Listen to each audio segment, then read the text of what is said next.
Hello दोस्तों, आज मैं आपको एक हैप्पी लव स्टोरी सुनाऊंगी जिसकी एंडिंग हैप्पी एंडिंग है। चलिए शुरू करते हैं। विभा और विराज दोनों एक ही मोहल्ले में रहते थे। बचपन में साथ साथ खेलते, स्कूल जाते। दोनों के परिवारों का आपस में प्यार भी बहुत था।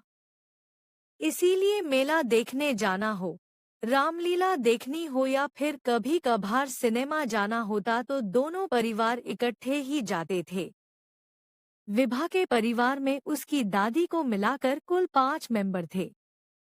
उसके पिताजी पेशे से एक टीचर थे और माँ हाउसवाइफ थी। विभा से छोटी उसकी एक बहन थी जिसका नाम खुशी था।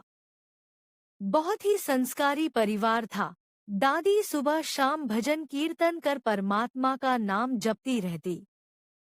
विभा की माँ सुशीला जी एक कुशल गृहिणी होने के साथ साथ अच्छी माँ भी थी। उन्होंने अपनी दोनों बेटियों को हर अच्छे बुरे की शिक्षा दी थी। घर बाहर किसी भी तरह की समस्या उन्हें होती तो माँ से बात करके झटपट हल मिल जाता था। विभा ने 8वीं में ही तय कर लिया था कि उसे आईएएस ऑफिसर बनना है। पढ़ाई में वो बहुत इंटेलिजेंट थी। उसके परिवार में सबको उस पर भरोसा था कि वो अपना सपना जरूर पूरा करेगी। आंखों में ऑफिसर बनने का सपना पाले विभा बड़ी हो रही थी। मोहल्ले की सबसे सुंदर लड़की थी विभा। लंबे घने बाल, गोरा रंग, खिलखिलाता चेहरा। किसी परी से कम नहीं थी वो, जो उसको देखे बस देखता ही रह जाए। स्कूल में भी हर लड़के की पसंद थी विभा। लेकिन विभा इन सब बातों से बेखबर अपने लक्ष्य की ओर बढ़ती जा रही थी। उसने 12वीं में पूरे शहर में टॉप करके अपने माँ बाप का नाम रोशन कर दिया। अब उसे आगे की पढ़ाई के लिए शहर से बाहर जाना था। एक बहुत ही अच्छे कॉलेज में उसका एडमिशन हो गया। बहुत सी हिदायतों के साथ उसे हॉस्टल दिलवाकर उसके मम्मी पापा वापस आ गए। घरवाले थोड़े निश्चिंत इसलिए भी थे क्योंकि उनके मोहल्ले का लड़का विराज भी तो उसी कॉलेज में पढ़ता था जो विभा से 1 साल सीनियर था। विराज के परिवार में उसके मम्मी पापा और एक छोटा भाई था। विराज के पापा की शहर में कपड़ों की बहुत बड़ी और अच्छी दुकान थी। विराज भी पढ़ाई में बहुत अच्छा था। उसे एमबीए करना था, इसीलिए उसने ग्रेजुएशन में कॉमर्स को चुना।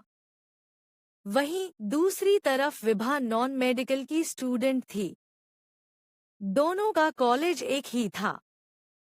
विराज विभा के बचपन का दोस्त था, इसीलिए विभा दिन में एक बार उससे जरूर मिलती थी। कोई भी प्रॉब्लम होती वो विराज को कह देती। ऐसे ही कॉलेज का 1 साल बीत गया। अब विभा नए माहौल में एडजस्ट हो चुकी थी। वो बहुत मेहनत कर रही थी। कॉलेज में उसकी अलग पहचान बन चुकी थी।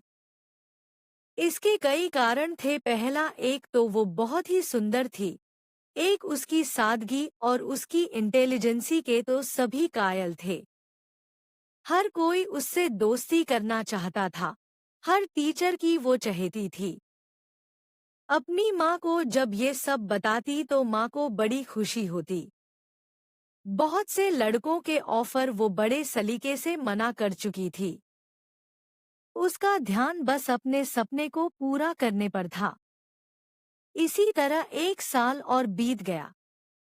उस दिन विराज का कॉलेज में लास्ट दिन था। वो विभा से मिला और उसे अपने दिल की सारी बातें बड़ी सादगी से कह डाली। विराज ने कहा, मुझे पता है कि तुम्हारी खूबसूरती से इम्प्रेस होकर लड़के आए दिन तुम्हें प्रपोज करते रहते हैं, लेकिन मैं सच कह रहा हूँ, मैं तुम्हारी सादगी को बचपन से ही पसंद करता हूँ। पहले मुझे लगा ये महज एक लगाव होगा जो अक्सर युवावस्था में हो ही जाता है, लेकिन जैसे जैसे मैं मैच्योर हुआ समझ आया कि ये प्यार है। कई बार तुमसे कहना चाहा लेकिन डरता था कि प्यार के चक्कर में कहीं तुम्हारी दोस्ती से भी हाथ न धो बैठूं। यकीन मानो अगर तुम इतनी खूबसूरत भी ना होती तो भी मैं तुम्हें इतना ही प्यार करता। विभा उसे एक टक देखे ही जा रही थी। बीते सालों में न जाने कितने लड़कों को ना बोल चुकी थी लेकिन विराज का अचानक इस तरह से अपने प्यार का इजहार करना, उसे कुछ समझ नहीं आ रहा था कि क्या कहे। फिर भी विराज को जवाब तो देना ही था। विभा ने कहा, विराज तुम बहुत अच्छे लड़के हो। तुम जिसे मिलोगे वो लड़की बहुत भाग्यशाली होगी लेकिन तुम तो अच्छी तरह जानते हो मुझे मेरे सपने पूरे करने हैं, लाइफ में कुछ करना है। प्यार व्यार के चक्कर में पड़ गई तो कुछ नहीं कर पाऊंगी। विराज ने कहा कि कौन कहता है तुम अपने सपने पूरे ना करो। तुम वो सब करो जो करना चाहती हो। मैं अपने मन की बात तुम्हें आज भी नहीं कहता लेकिन मुझे एमबीए करने लंदन जाना है। जाने से पहले तुम्हें सब कह देना चाहता था। मैं तुम्हारी हाँ का इंतजार करूंगा विभा। इतना कहकर विराज वहां से चला जाता है। विभा थोड़ी उदास हो जाती है।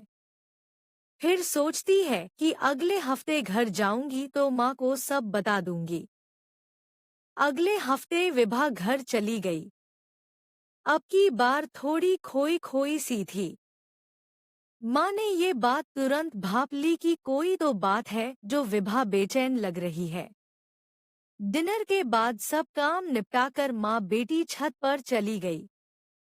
वहां जाकर माँ ने विभा से उसकी परेशानी का कारण पूछा तो विभा ने झट से वो सब बातें बता दी जो विराज और उसके बीच में हुई थी। विराज एक अच्छा लड़का था। घर में सभी उसे पसंद करते थे।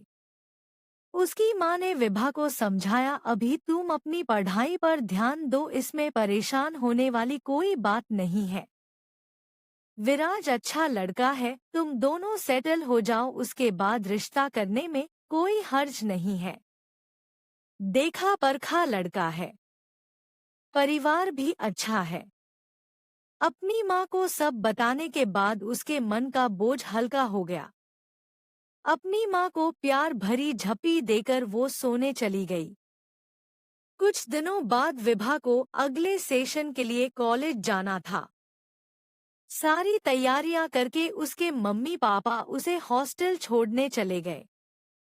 इस साल तो विराज भी नहीं था वहां, इसीलिए उसके मम्मी पापा को उसकी थोड़ी चिंता हो रही थी लेकिन अपनी बेटी की समझदारी पर विश्वास भी बहुत था।